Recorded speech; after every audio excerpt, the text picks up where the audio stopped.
नमस्कार दोस्तों, आप देख रहे हैं आर इंडिया टुडे न्यूज और मैं अंकित। बांग्लादेश की राजनीति में 12 फरवरी 2026 का दिन इतिहास में दर्ज हो गया है। एक ऐसा नेता जिस पर कभी 2004 के ग्रेनेड हमले की साजिश रचने का आरोप लगा था, जो 17 साल तक लंदन में निर्वासन में रहा, आज वही सत्ता के सबसे ऊंचे पद की दहलीज पर खड़ा है।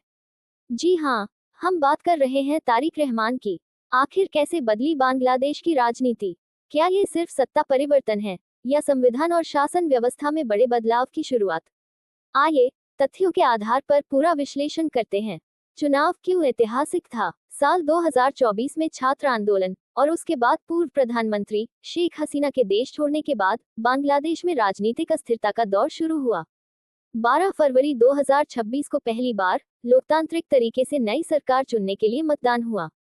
ये चुनाव इसलिए भी खास रहा क्योंकि अवामी लीग ने चुनाव का बहिष्कार किया। 17 साल बाद बिना अवामी लीग के नेतृत्व में आम चुनाव हुआ।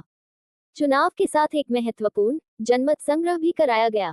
ये सिर्फ सांसद चुनने का चुनाव नहीं था, बल्कि संविधान में बदलाव की दिशा में एक कदम माना जा रहा है। चुनाव किसकी निगरानी में हुआ? ये चुनाव अंतरिम सरकार के मुख्य सलाहकार और नोबेल पुरस्कार विजेता मोहम्मद यूनुस की निगरानी में संपन्न हुआ। उनकी भूमिका को लेकर अंतर्राष्ट्रीय समुदाय की नजरें भी बांग्लादेश पर टिकी रहीं। चुनाव को अपेक्षाकृत शांतिपूर्ण और व्यवस्थित बताया गया। मुख्य मुकाबला किनके बीच था? क्योंकि अवामी लीग चुनाव में शामिल नहीं हुई, इसलिए मुख्य मुकाबला था Bangladesh nationalist party BNP, Jamaat-e-Islami के नेतृत्व वाला गठबंधन। अवामी लीग ने इस चुनाव को दिखावा बताया, लेकिन मतदाताओं की भागीदारी ने संकेत दिया कि देश बदलाव चाहता है। चुनाव परिणाम में बीएनपी की शानदार जीत। शुक्रवार सुबह तक आए रुझानों और अनौपचारिक नतीजों के अनुसार बीएनपी लगभग 208 सीटों तक पहुंच चुकी है। बहुमत के लिए 151 सीटों की जरूरत थी। जमात-ए-इस्लामी गठबंधन को लगभग 68 सीटों पर संतोष करना पड़ा। इतना बड़ा अंतर बताता है कि सरकार का स्वरूप लगभग तय हो चुका है। तारिक रहमान की व्यक्तिगत जीत। बीएनपी के कार्यकारी अध्यक्ष तारिक रहमान ने ढाका 17, बोगरा 6 दोनों सीटों से चुनाव लड़ा और दोनों जगह भारी अंतर से जीत दर्ज की। ये सिर्फ राजनीतिक जीत नहीं, बल्कि उनकी व्यक्तिगत वापसी की कहानी भी है। कौन है तारिक रहमान? पूर्व प्रधानमंत्री खालिदा जिया के बेटे। पिछले 17 वर्षों से लंदन में निर्वासन में रह रहे थे। चुनाव से ठीक पहले स्वदेश वापसी हुई। उनकी वापसी ने बीएनपी कार्यकर्ताओं में जबरदस्त उत्साह भरा। समर्थकों का कहना है कि उनके नेतृत्व में देश में स्थिरता और विकास का नया दौर शुरू होगा। विवाद और कानूनी मामले। तारिक रहमान पर लगभग 84 आपराधिक और भ्रष्टाचार से जुड़े मामले दर्ज थे। सबसे चर्चित मामला था 2004 में 2004 ढाका ग्रेनेड हमला, जिसमें शेख हसीना की रैली पर हमला हुआ था। 2018 में उन्हें उम्र कैद की सजा सुनाई गई थी, लेकिन अगस्त 2024 में सरकार बदलने के बाद कानूनी माहौल में बदलाव आया और 2026 की शुरुआत तक अधिकांश मामलों में उन्हें राहत मिल गई।